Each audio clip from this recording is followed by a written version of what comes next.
Hey Brandon, this is Keaton Everett with ABC, going over your pitching video.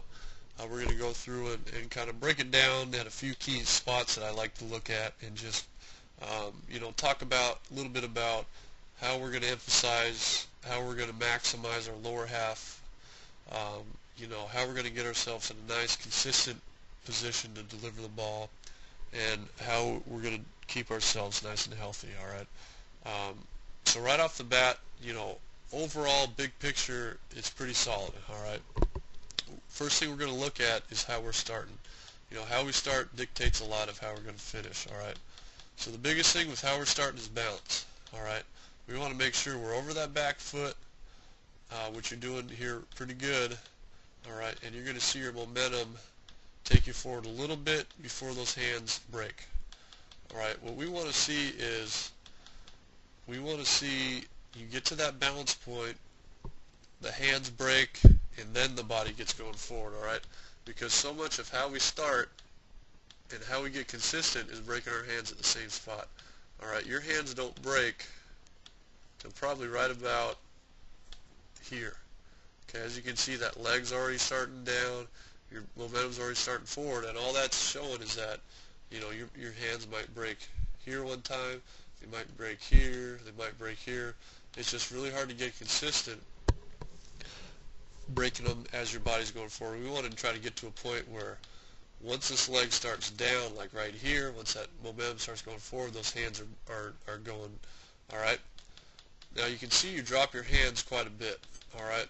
To help yourself with timing, to help yourself in consistency, the lower you can get those hands started, the easier it's going to be. Starting your hands up high and then throwing them down doesn't create more arm speed, all right? It just creates more inconsistencies. You can do it, but it's going to be easier if they're started down, all right? There's just less room to travel, less margin for error. It's going to make you break your hands a little bit quicker and a little bit more consistent, all right? So we just want to drop those hands and just break your hands. We want to be breaking those hands right there. We want to be seeing that ball right here as opposed to right here, all right?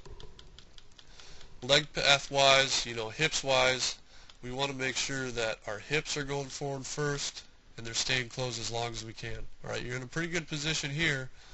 Just knocking that knee back a little bit farther over that back foot and getting away from flexing that knee a little bit. If we're to look at that, to look on you dead on, you're going to see that heel kind of kick back towards your butt a little bit. Let that leg kind of dangle out in front and get your hips closed off a little bit more. So we're just kind of back over this position, and that's going to get us that position to drive with our right hip, to drive with that pocket towards that catcher, and we're going to see ourselves, you're getting in a pretty good position there. It's just kind of that foot kind of kicks down and gets really kind of almost dead in front of that front foot, but we want to kind of try to keep that foot outside of that back foot, and almost like you're kind of kicking around a bucket or something. That just utilizes more hips, that keeps us closed longer, all right? But you're doing a good job at keeping this front foot kind of leading the way, as opposed to kind of swinging it open like a door hinge. You're keeping it closed, all right? Next spot we look at is foot strike, all right? So what do we look like as that front foot hits the ground, all right? And we're going to call foot strike right about here, okay? You're a big kid, as you can see, you can probably get another foot, maybe a foot or two of stride distance, and I can tell that because this front leg's at a pretty good angle, and this back knee's not even turned down. This back knee's still almost straight, all right? If you can start kind of turning that heel off the ground, start rotating that back knee, that's going to get you out here. That's going to get you to reach out a little bit farther and get a little bit less degree of angle, all right? That's going to just load up that backside to be able to drive farther out front, all right? So just kind of, general rule of thumb, if you mark off 6 feet lengths, if you mark off how big your foot is and just go, one over the other, and mark off about 6. I know those are the those boxes aren't the same distance, but you know what I mean. Just mark off 6 feet lengths over one over the other. It should be somewhere around 5 to 6. That's just kind of a rule to kind of work off of. So just use more of that lower half. You're just going to keep your hips closed a little bit longer. By keeping that foot outside of that other foot, it's just going to get to a spot where it's just going to stay closed a little bit longer, and you're just going to be able to reach out a little bit farther. All right, you are landing on the balls of your foot, which is good, but we can just get a little bit longer out there. All right, so at foot strike, let's take a look at what the upper body's doing. All right, so you can see your back shoulder hasn't rotated yet, which is good. You got a pretty good angle here. All right, your fingers are on top of the ball. Everything's looking good. You are starting that right shoulder a little bit early. We still would like to kind of see that elbow hasn't rotated yet to pop open, because as you're going to see here, you're just not turning that back leg over. All right, we want to try to see hip-shoulder separation, meaning we want this hip to start forward, to start rotating down before these shoulders start rotating. All right, but you're going to see these guys start rotating at the same time. All right, as we click forward, everything's going at the same time. We want to see the hip at this position, and then that arm back at this angle back here. So you want those hips to start first, and then that upper body to come. All right, so as I kind of talked about letting this heel get off the ground.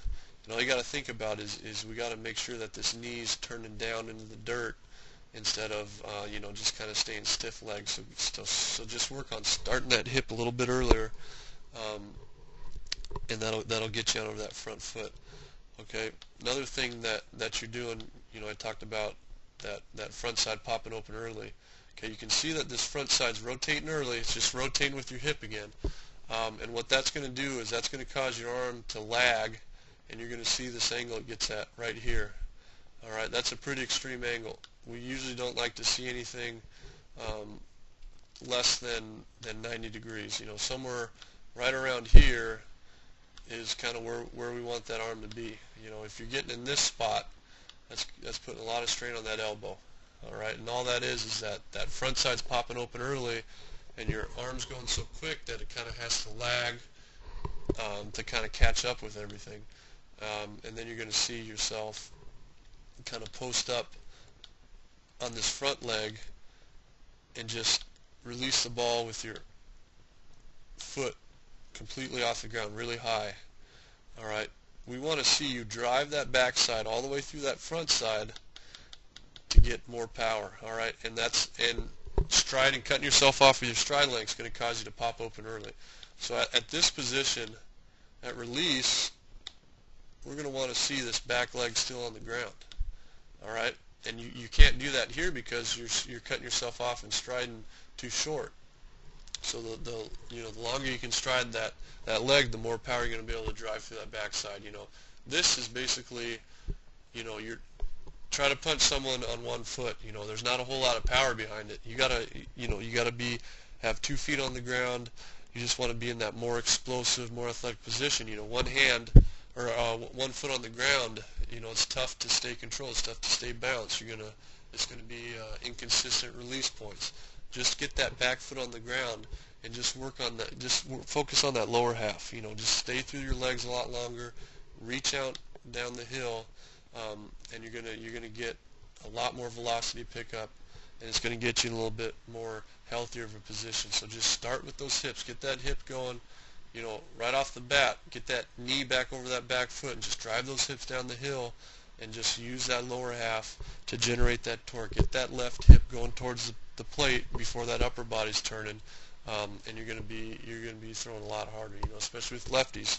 You get a little bit of velocity going, and those coaches and those scouts love it. So hopefully you're able to kind of sync those up a little bit more and get going. So hope you had a great time at camp. Hope you're having a great season. We look forward to seeing you again with ABC. Thanks.